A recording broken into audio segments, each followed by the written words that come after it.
This week in the Missouri Senate, we review another new state law. Senate Bill 710, which is also known as Senate Bill 710 was pre-filed on December 1st of last year, heard by the Missouri Senate Progress and Development Committee on January 19th, perfected on March 21st, sent to the Missouri House of Representatives on March 31st, sent to the executive branch on May 13th, and signed into law on June 30th. Senator Doug Beck of St. Louis sponsors the measure, also known as Will's Law. Requires a school district or charter to have a individualized health care plan for someone that has epilepsy or seizure disorder. It should be administered by a nurse. If you don't have that, a suitable person is able to do that. He adds this new law also has a second component. The second part of this is it requires all staff of that school district or charter to every 2 years to get training on how to handle somebody that has a seizure. I think it's very important. I'm surprised it's not law now that we do this across the state. A lot of school districts already do this. It's actually done by the Foundation, Epilepsy Foundation of Missouri. No cost to the school district as far as the training goes.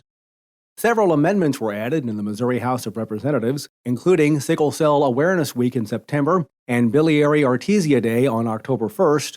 The new law also makes changes to the Alzheimer's State Plan Task Force, medical student loan programs, the Older Americans Act, oversight of healthcare facilities, organ donation, home health licensing, supplemental healthcare services agencies, the Missouri RX Plan, consumer-directed services, prepaid dental plans, maternal health, and healthcare visitation rules.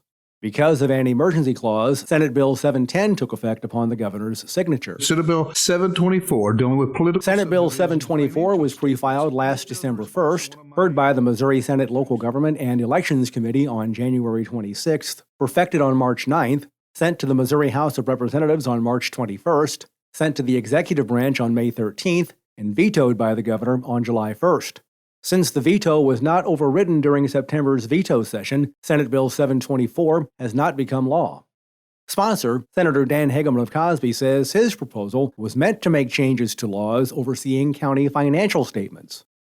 Statements notifying them of the duty to report their financial statements were going to a deceased treasurer's mailbox. So they weren't making their way to the fire district so that they knew that. Once these notices were discovered, the $50 per day penalty grew to over $522,000. The fire district has an annual budget of less than $50,000. So it would take some time for them to be able to pay this off.